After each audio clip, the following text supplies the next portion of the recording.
तो हेलो दोस्तों, कैसे हैं आप। तो दोस्तों जैसा कि आप जानते हैं क्लास 12 टर्म 2 बोर्ड के एग्जाम नियर है और इसी चक्कर की वजह से बहुत से बच्चे परेशान है कि यार हमारे कहीं इंग्लिश ग्रामर के टॉपिक्स क्लियर ही नहीं है और एग्जाम नियर है तो हम क्या करें। तो दोस्तों आपकी इसी समस्या का समाधान करने के लिए मैंने इस वीडियो को बनाया है जिसमें मैं आपको क्लास 12 इंग्लिश टर्म 2 में आने वाली जॉब लेटर के बारे में बताऊंगा। और दोस्तों मेरा यकीन मानिए, अगर आपने एक बार इस वीडियो को पूरा देख लिया ना तो भाई साहब आपको कभी भी जॉब लेटर में दिक्कत ही नहीं आएगी। तो दोस्तों चलिए बिना किसी और फालतू ज्ञान के आइए इस जॉब लेटर के बारे में जानते हैं। तो दोस्तों ये जॉब लेटर कैसे करी जाती है उससे पहले हमें यह जानना पड़ेगा कि आखिरकार ये जॉब लेटर किस चिड़िया का नाम है। तो दोस्तों आपने न्यूज़पेपर तो पढ़ा ही होगा।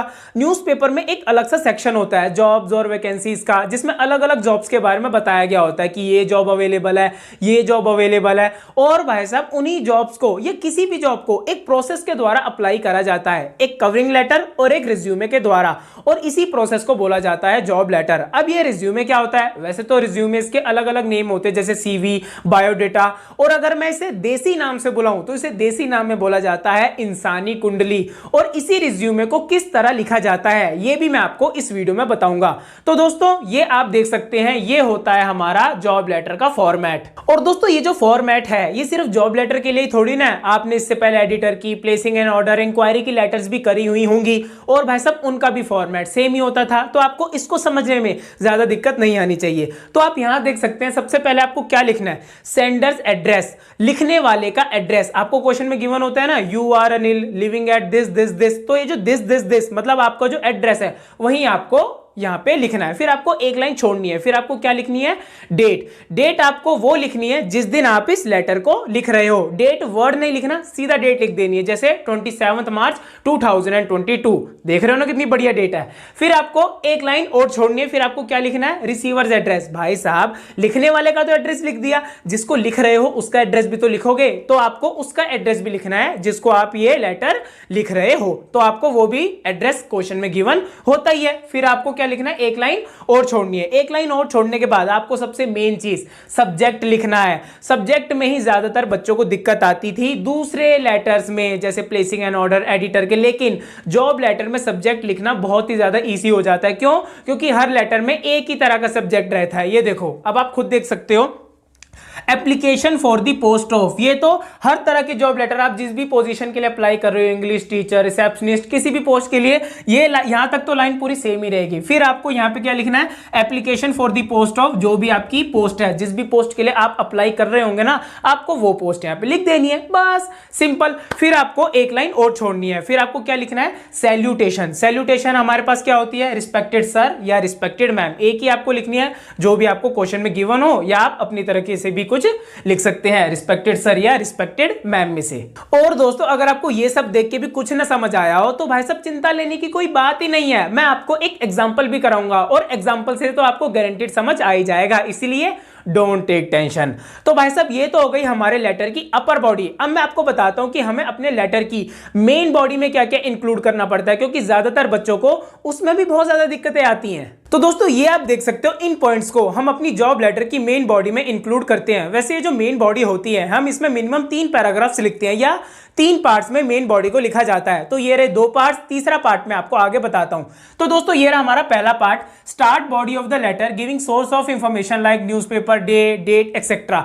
तो पहले पैराग्राफ या पहले पार्ट में आपको क्या लिखना है, आपको पहले पार्ट में सिर्फ इतना ही लिखना है कि आपको इस जॉब के बारे में कहां से पता चला। तो दोस्तों 2 ही मेन पॉपुलर सोर्सेज होते हैं, पहला होता है न्यूज़पेपर और दूसरा होता है जॉब साइट्स। लेकिन दोस्तों अभी के लिए आप सिर्फ न्यूज़पेपर को ही प्रेफर करके चलिए। तो दोस्तों ये जो पहला पैराग्राफ होता है, हमें इसकी स्टार्टिंग कैसे करनी होती है। तो जैसा कि मैंने आपको बताया, आपको इस जॉब के बारे में कैसे पता चला, आपको सीधा शुरुआत ही उससे करनी है। In the response of your advertisement in the Hindustan times, या किसी भी न्यूज़पेपर का नाम आपको लिखना है, डेटेड, किस डेट को वो जो एडवर्टीजमेंट है न्यूज़पेपर में आया था, आपको वो डेट लिखनी पड़ेगी। पहली लाइन आपने इतनी लिख दी, फिर आपको बस एक लाइन और लिखनी है कि I see myself as a perfect candidate for this position, या I hereby offer my candidature for the same. आप इन दोनों में से कोई भी लाइन लिख सकते हो और पहला पैराग्राफ का काम सिर्फ इतना ही होता है। लेकिन दोस्तों जब हम बढ़ते हैं अपने दूसरे पैराग्राफ की ओर या पार्ट 2 की ओर, तो भाई साहब वो पैराग्राफ भी बहुत ही ज्यादा इजी है। इजी है हो जाएगा। चलो अब करते हैं। तो भाई साहब आपको अपने पार्ट 2 या दूसरे पैराग्राफ में क्या क्या इंक्लूड करना है। सबसे पहला, शेयर योर इंटरेस्ट। अगर आपका कोई इंटरेस्ट है तो आप वो अपने दूसरे पैराग्राफ में इंक्लूड कर सकते हैं, जैसे कि I am very profound to use computers, I love to speak English, या I speak English very fluently. और भी कोई अगर आपका इंटरेस्ट है तो आप अपने दूसरे पैराग्राफ में इंक्लूड कर सकते हैं। और क्या आप इंक्लूड कर सकते हो, अगला, some small information about your experiences. वैसे तो क्वेश्चन में ही मेंशन होता है कि आपके पास कितने साल का एक्सपीरियंस है या आप फ्रेशर हो, और अगर आप फ्रेशर हो तो आपको एक्सपीरियंस वाली लाइन इंक्लूड करने की कोई भी जरूरत नहीं है। लेकिन अगर आपका एक्सपीरियंस की बात क्वेश्चन में कर रखी है, और ये जो एक्सपीरियंस होता है इसे हम मेनली इंक्लूड करते हैं रिज्यूमे में, लेकिन मैं आपको कह रहा हूं कि इसे आप थोड़ा बहुत अपने इस लेटर के दूसरे पैराग्राफ में भी इस्तेमाल करिए कि I have worked there, I have worked here, I have worked there for 7 years। इससे क्या पड़ता है कि आपका जो लेटर है वो थोड़ा ना अट्रैक्टिव लगता है। और क्या इंक्लूड कर सकते हो कि एंड द कॉम्पिटेंस लेवल, ये भी एक तरह की वही बात आ गई। और दोस्तों यही होता है आपका दूसरा पैराग्राफ। और भाई साहब अगर आपने इस तरीके से अपना दूसरा पैराग्राफ लिखा ना तो मजा ही आ जाएगा।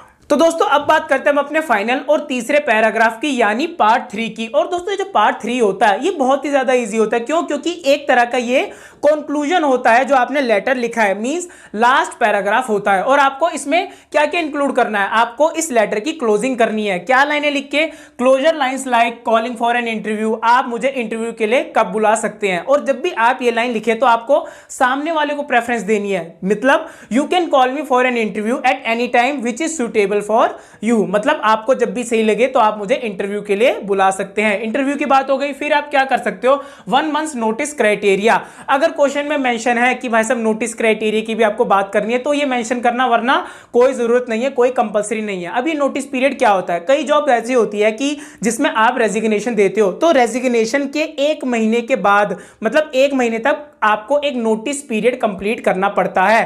तो भाई साहब आप ये लाइन भी इंक्लूड कर सकते हो, I shall be able to join my duties even after the 1 month notice if appointed. अगर मुझे अपॉइंट कर लिया जाए तो मैं 1 महीने के बाद ही ज्वाइन कर सकता हूं। क्यों? क्योंकि आप 1 महीने तक रेजिग्नेशन वाला नोटिस पीरियड कंप्लीट कर रहे होगे। और दोस्तों उसके बाद आप क्या कर सकते हो, एनक्लोजर्स। एनक्लोजर क्या होता है कि आप अपने इस कवरिंग लेटर के साथ क्या क्या भेज रहे हो। एक तो रिज्यूमे भेजोगे ही भेजोगे, अगर आप अपनी कोई मार्कशीट सर्टिफिकेट भी भेज रहे हो तो आपको उसके बारे में लिखना पड़ेगा, I am enclosing my marksheets, resume, certificate with this covering letter for your perusal. तो दोस्तों यहां पे हमारे लेटर की मेन बॉडी खत्म हो जाती है। फिर आपको एक लाइन छोड़नी है और आपको क्या लिखना है, अगली लाइन में क्लोजिंग सैल्यूटेशन जो होती है योर सिंसियरली, वैसे योर सिंसियरली ही लिखी जाती है, योर सिंसियरली लिख दिया। फिर आपको अगली लाइन में अपना नाम जो आपके क्वेश्चन में मेंशन होगा वो नाम आपको यहां पे लिखना है। बस यहां पे एक लाइन और एक्स्ट्रा ऐड हो जाती है, ये वाली एनक्लोजर वाली।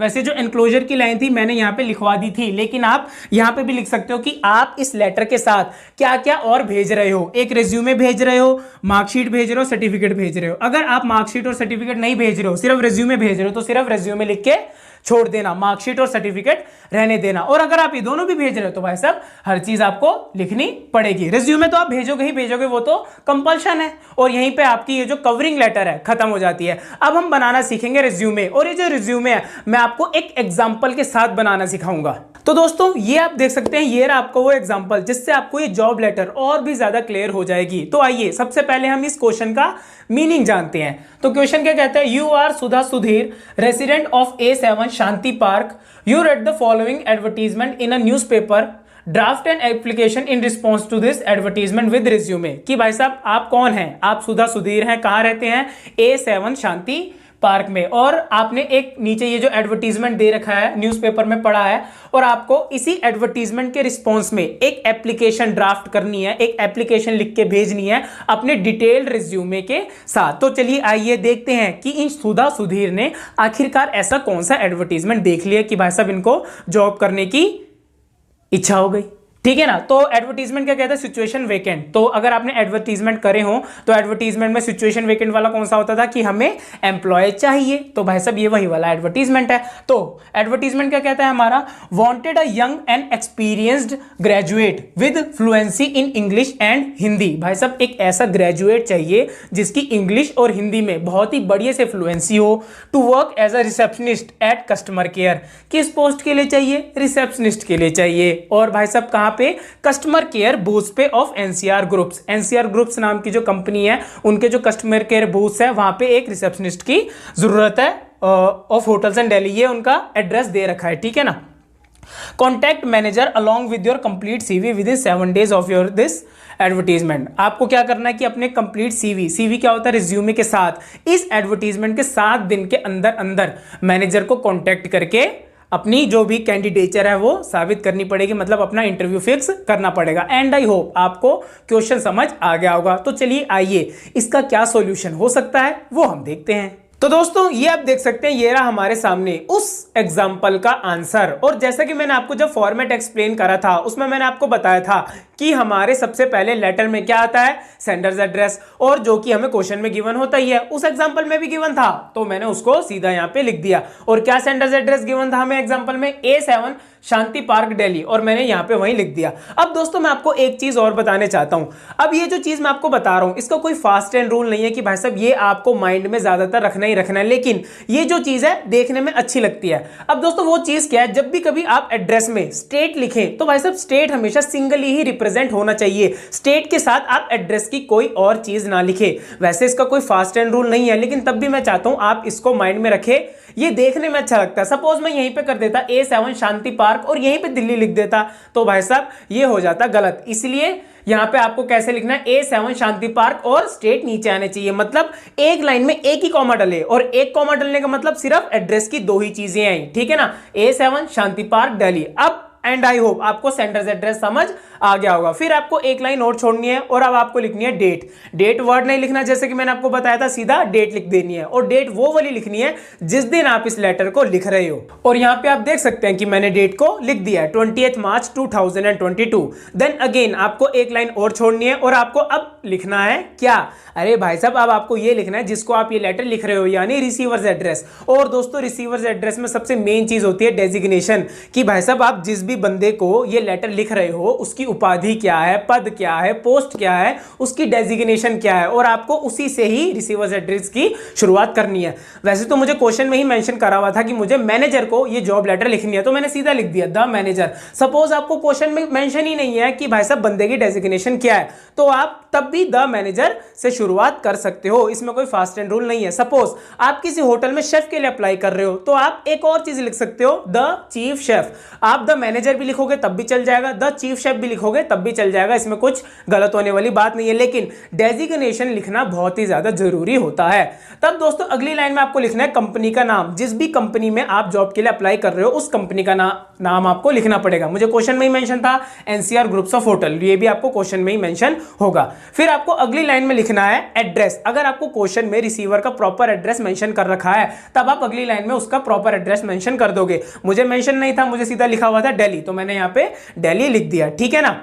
फिर आपको एक लाइन और छोड़नी है और अब आपको लिखना है सब्जेक्ट। और दोस्तों मैंने आपको पहले ही बता दिया है कि जॉब लेटर में सब्जेक्ट लिखना बहुत ही ज्यादा इजी होता है। क्यों? क्योंकि इसमें भाई साहब एक ही लाइन है जो कॉमन हर लेटर में आ जाती है। ये देखिए, application for the post of, इतनी लाइन तो कॉमन ही है क्योंकि वो हर तरह की जॉब लेटर में आ जाएगी। फिर आपको क्या लिखना है, जिस भी पोस्ट के लिए आप अप्लाई कर रहे हो। मैं कर रहा हूं रिसेप्शनिस्ट के लिए तो मैंने यहां पे लिख दिया application for the post of receptionist, ठीक है ना।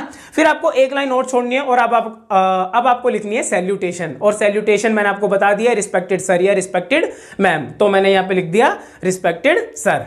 तो दोस्तों ये आप देख सकते हैं, ये रही हमारी लेटर की मेन बॉडी। और जैसा कि मैंने आपको बताया था हमें अपने लेटर में 3 पैराग्राफ से लिखने होते हैं। ये रहे 2 पैराग्राफ, तीसरा पैराग्राफ मैं आपको बताता हूं। और मैंने आपको ये भी बताया था कि आपको अपने पहले पैराग्राफ में क्या लिखना है, कि आपको इस जॉब के बारे में कहां से पता चला, आपको वही तो मेंशन करना है कि भाई साहब कौन सा एडवर्टीजमेंट था और किस न्यूज़पेपर में आपको पता चला। तो मैंने यहां पे वही लिखा है, ठीक है। In the response to your advertisement in the Hindustan Times dated March 16th 2022 for the post of receptionist, I hereby offer my candidature for the same। मतलब आपका जो एडवर्टीजमेंट था जो 16 मार्च 2022 को हिंदुस्तान टाइम्स न्यूज़पेपर में छपा था रिसेप्शनिस्ट की पोस्ट के लिए, मैं अपना कैंडिडेचर उसी पोस्ट के लिए आपके सामने रख रहा हूं। बस आपको इतनी सी बात ही पहले पैराग्राफ में मेंशन करनी है। और दोस्तों जब भी आप किसी न्यूज़पेपर का नाम अपने पैराग्राफ में मेंशन कर रहे हो, जैसे कि मैंने यहां पे भी कर रखा है हिंदुस्तान टाइम्स, तो आपको उसको हमेशा अपोस्ट्रोफी कोमास के अंदर ही रखना है। और दोस्तों आपको हमेशा पहले पैराग्राफ में न्यूज़पेपर का नाम, वो जो एडवर्टीजमेंट है वो किस तारीख को आया था किस पोस्ट के लिए है और भाई साहब आप उस जॉब के लिए अप्लाई करना चाह रहे हो। बस आपको ये 4 चीजें ही पहले पैराग्राफ में रखनी है। तो दोस्तों ये आप देख सकते हैं, ये रहा हमारा दूसरा पैराग्राफ। और जैसा कि मैंने आपको बताया था कि आपको अपने दूसरे पैराग्राफ में क्या क्या इंक्लूड करना है, आपका इंटरेस्ट क्या है, हॉबीज क्या है, थोड़ा बहुत एक्सपीरियंस आप मेंशन कर सकते हो, या आप इस कंपनी को क्यों ज्वाइन करना चाहते हो, ये सब आप अपने दूसरे पैराग्राफ में मेंशन कर सकते हो। और दोस्तों एक्सपीरियंस या आपका जो इंटरेस्ट है, हॉबीज को मेंशन करना कोई भी कंपल्शन नहीं है, लेकिन आप तब भी थोड़ा बहुत मेंशन कर सकते हो। और जैसा कि मैंने आपको बताया था कि क्यों भाई साहब, अट्रैक्टिव दिखाने के लिए। अब आप यहां पे देख सकते हैं, आई poses requisite qualifications and experience which you have mentioned in the advertisement. आपने जो एडवर्टीजमेंट में क्वालिफिकेशन और एक्सपीरियंस मांगा था वो मेरे पास है, ठीक है ना। आगे, I have also worked at many big hotels as a receptionist for 7 years। मैंने 7 सालों के लिए और भी कई बड़े होटल्स में रिसेप्शनिस्ट के तौर पे काम करा हुआ है, ठीक है ना। आगे, I want to join your hotels to fully utilise my potential. मैं आपके होटल्स को ज्वाइन करना चाहता हूं अपने पोटेंशियल को फुली यूटिलाइज करने के लिए, ठीक है ना। आपने रीजन भी बता दिया कि आप इस कंपनी को क्यों ज्वाइन करना चाहते हो। वैसे तो भाई साहब ये तो लिखने के बहाने होते हैं, कोई भी कंपनी में जाके काम तो करता है नहीं, लेकिन क्या करें, पेपर है ना, तो ये आपको लिखना पड़ेगा। तो दोस्तों ये आप देख सकते हैं, ये रहा हमारा तीसरा और फाइनल पैराग्राफ। और जैसा कि मैंने आपको बताया था कि आपको अपने तीसरे पैराग्राफ में क्या क्या इंक्लूड करना है, कि भाई साहब आप मुझे इंटरव्यू के लिए कब बुला सकते हैं। और मैंने आपको ये भी बताया था कि आपको सामने वाले को प्रेफरेंस देनी है कि जब भी आपको ठीक लगे आप मुझे इंटरव्यू के लिए बुला सकते हैं। और मैंने वही चीज यहां पर लिख दी है, you can call me for an interview on any date as per your convenience. जब भी आपको ठीक लगे आप मुझे इंटरव्यू के लिए बुलाइए, मैं आऊंगा। I shall be able to join my duties at 1 month's notice if appointed. अगर मुझे अपॉइंट कर लिया गया, मुझे सिलेक्ट कर लिया गया, तो मैं 1 month के नोटिस पे ही ज्वाइन कर पाऊंगा। अब ये 1 month का नोटिस क्या होता है ये तो मैंने आपको ऑलरेडी एक्सप्लेन कर दिया है। अगली line, I am enclosing my detailed resume for your perusal, ठीक है ना। मैं इस कवरिंग लेटर के साथ अपना डिटेल्ड रिज्यूमे भी भेज रहा हूं आपको अध्ययन करने के लिए। अब दोस्तों इसी लाइन के साथ आपका जो तीसरा पैराग्राफ है यहां पे खत्म हो जाएगा, आपको और भी कुछ नहीं लिखना है। फिर आपको 1 या 2 लाइन छोड़नी है, फिर आपको लिखना है योर्स सिंसियरली। अगली लाइन में वो नाम जो आपको क्वेश्चन में मेंशन होगा। फिर आपको अगली लाइन में लिखना है एनक्लोजर्स। एनक्लोजर्स क्या होते हैं, वैसे तो एनक्लोजिंग की लाइन मैंने यहां लिख दी थी कि भाई मैं यहाँ पे रिज्यूमे भेज रहा हूं, लेकिन तब भी आपको यहाँ पे एनक्लोजर रख के लिखना पड़ेगा कि आप इस कवरिंग लेटर के साथ किन किन चीजों को भेज रहे हैं। एक तो रिज्यूमे तो भेजोगे वो तो कंपलसरी है, रिज्यूमे लिख दिया। सपोज आप मार्कशीट और सर्टिफिकेट भी भेज रहे हो तो आप वो भी यहाँ पे लिख दोगे। तो भाई साहब यहाँ पे हमारा ये कवरिंग लेटर खत्म हो गया। अब हम चलते हैं अपने रिज्यूमे की ओर, मतलब इंसानी कुंडली की ओर, क्योंकि वो भी आपको बहुत ही मोटे नंबर दिलाएगा पेपर में। तो दोस्तों सबसे पहले तो मैं आपसे ये पूछता हूं, तो क्या आप जानते हैं ये रिज्यूम होता क्या है। तो जैसा कि मैंने आपको बताया, ये जो रिज्यूम होता है इसे बोला जाता है इंसानी कुंडली, क्योंकि इसके अंदर आपसे related each and every information होती है। आपका नाम, पापा का नाम, मम्मी का नाम, नेशनैलिटी, आपकी एज, आपकी डेट ऑफ बर्थ, आपको कौन कौन सी लैंग्वेज आती है, आपके पास क्या क्या एजुकेशन क्वालिफिकेशन है, या आपको इस जॉब के बारे में किसने रेफर किया, ईच एंड एवरी डिटेल इस रिज्यूम के अंदर होती है। और इसे बनाना बहुत ही आसान है। अब भाई साहब 12th में हो, रिज्यूम तो देखा ही होगा, नहीं देखा कोई बात नहीं, मैं हूं ना तो मैं आपको दिखाता हूं। तो रिज्यूम की शुरुआत आपको कैसे करनी है, जहां पे आपका जो कवरिंग लेटर खत्म होगा उससे 1 या 2 लाइन छोड़ लेना, या अगले पेज से आपको बीच में लिखना है रिज्यूम वर्ड। फिर आपको 1 लाइन और छोड़नी है, और आप सबसे पहले क्या आएगा आपका नेम, जो भी क्वेश्चन में मेंशन होगा नेम, आपका नेम। फिर आपके अगली लाइन में पापा का नाम, पापा का नेम, आपकी डेट ऑफ बर्थ, ठीक है ना। एड्रेस, आपका जो क्वेश्चन में सेंटर एड्रेस गिवन होगा वही आप यहाँ पे अपना एड्रेस लिख देना। आपकी हॉबीज, आपकी क्या क्या हॉबीज है, music, listening to music, sports, yoga, anything, जो भी आपको अच्छा लगता है आप वो हॉबीज में लिख सकते हो। आपको कौन कौन सी लैंग्वेज आती है ये भी इंक्लूड करना चाहिए, हिंदी, इंग्लिश, अगर कोई और भी लैंग्वेज आती है, कन्नड़ा, पंजाबी, तो आप उनको भी इंक्लूड कर सकते हो। अगला आप लिख सकते हो पॉइंट, नेशनैलिटी, आपकी क्या नेशनैलिटी है भाई साहब, इंडियन हो, अमेरिकन हो, या अंग्रेज हो, जो भी एनीथिंग आप नेशनैलिटी लिख सकते हो। लेकिन इंडिया में हो तो इंडियन ही लिखोगे ना, क्यों बाहर वालों की नेशनैलिटी लेते हो, इसलिए इंडियन। अब यहाँ पे आप अपनी मदर का नेम भी लिख सकते हो, ऐसे कोई कंपल्शन नहीं है कि फादर और मदर का नाम कंपलसरी होना ही चाहिए। दोनों में से एक का लिखना है तो लिख देना भाई साहब, लेकिन एक तो जरूर लिखना। दोनों का भी लिख सकते हो, कोई इसमें कंपल्शन नहीं है। तो दोस्तों अब मैं आपको जो रिज्यूम में आने वाली अगली चीज बताने जा रहा हूं, ये जो चीज है ये आपको अपने रिज्यूम में मेंशन करनी ही करनी, क्योंकि इसके बिना हर रिज्यूम पानी होता है, और वो है एजुकेशनल क्वालिफिकेशन। और जहां आप अपने जो रिज्यूम का आखिरी पॉइंट खत्म करोगे, जैसे मैंने लिखा था नेशनैलिटी, उसके बाद 1 लाइन छोड़नी है और आपको ये पॉइंट डालना है एजुकेशनल क्वालिफिकेशन, और उसके बाद आपको अपनी एजुकेशनल क्वालिफिकेशन लिखनी है। और कैसे लिखनी है, 10th, ट्वेल्थ, ग्रेजुएशन और उसके बाद भी अगर आपने कोई कोर्स कर रखा है तब फिर वो भी आप लिख सकते हो। अब आप यहां देखो मैंने कैसे लिखा हुआ है, past secondary exam. Secondary exam कौन से होते हैं? 10th के एग्जाम कौन से बोर्ड से पास करें? From CBSE. कितने परसेंट मार्क्स के साथ? With 8.5 CGPA. 10th हो गया, अब आपको बात करनी है 12th की। Passed senior secondary exam 12th कौन से बोर्ड के साथ? वही सीबीएसई। कितने मार्क्स के साथ? With distinction. लौंडा डिस्टिंक्शन मार गया भाई साहब। अगला आपके पास आएगी graduation. Past graduation from DU, Delhi university with first division. Graduation में इसका फर्स्ट डिवीजन आया भाई साहब। इतना इंटेलिजेंट लौंडा और रिसेप्शनिस्ट की पोस्ट के लिए अप्लाई कर रहा है।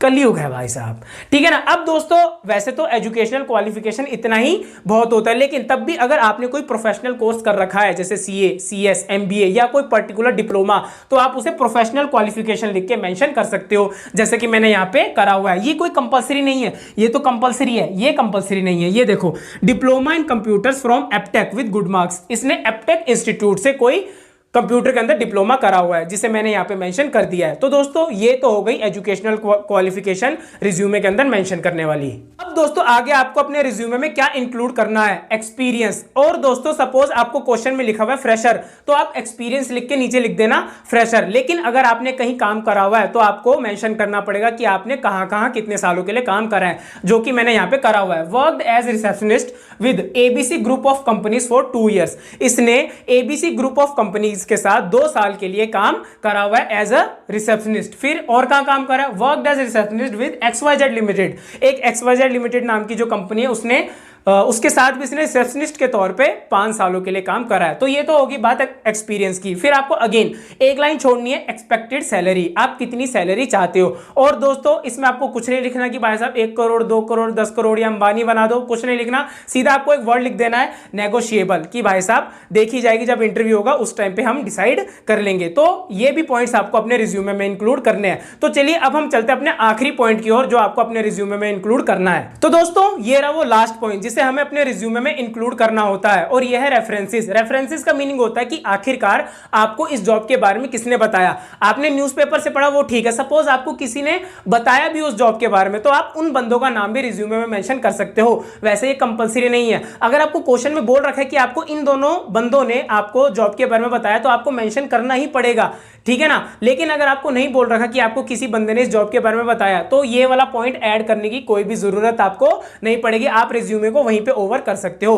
तो रेफरेंसेस में आप कैसे लिख सकते हो? जिस भी बंदे ने आपको इस जॉब के बारे में बताया, पहले नाम लिख देना और वो बंदा क्या करता है। जैसे मैंने यहां लिखा डॉक्टर सुनीता अग्रवाल, कौन है? ये सर्जन है जीटीबी हॉस्पिटल में। एक और बंदे ने मुझे बताया था, वैसे तो एक ही बंदा बताता है, यहाँ पे एक और बंदे ने बता दिया मुझे उस सेम जॉब के बारे में, मिस्टर अशोक कुमार, जो कौन है? प्रिंसिपल एबी पब्लिक स्कूल के। और जैसे कि मैंने बताया ये कंपलसरी नहीं होता। तो दोस्तों यहीं पे आपका ये रिज्यूम भी खत्म हो गया, और इसी रिज्यूम के खत्म होने के साथ आपकी जॉब लेटर भी बिल्कुल बढ़िया तरीके से खत्म हो गई। और दोस्तों जिस तरीके से मैंने आपको इस जॉब लेटर को करवाया है ना, अगर आप उसी तरीके से पेपर में करके रहोगे तो आपके 5 में से 5 नंबर पक्के हैं। तो दोस्तों आपको मेरा ये जो जॉब लेटर का पूरा वीडियो था पसंद आया होगा। अगर आपको मेरा ये वीडियो पसंद आया तो वीडियो को लाइक करें, चैनल को सब्सक्राइब करें, और जो बेल आइकन है उसको ऑल पे रखें, क्योंकि जैसे ही मैं कोई और बढ़िया एजुकेशनल वीडियो डालूं उसको नोटिफिकेशन सीधा आप ही के पास तो जाए। और दोस्तों अगर आपको लगता है कि मैंने कुछ गलत बोला, आपको बुरा लग गया हो, तो मैं पहले से ही माफी चाहता हूं। मैं मिलूंगा आपसे अगली वीडियो में। बाय।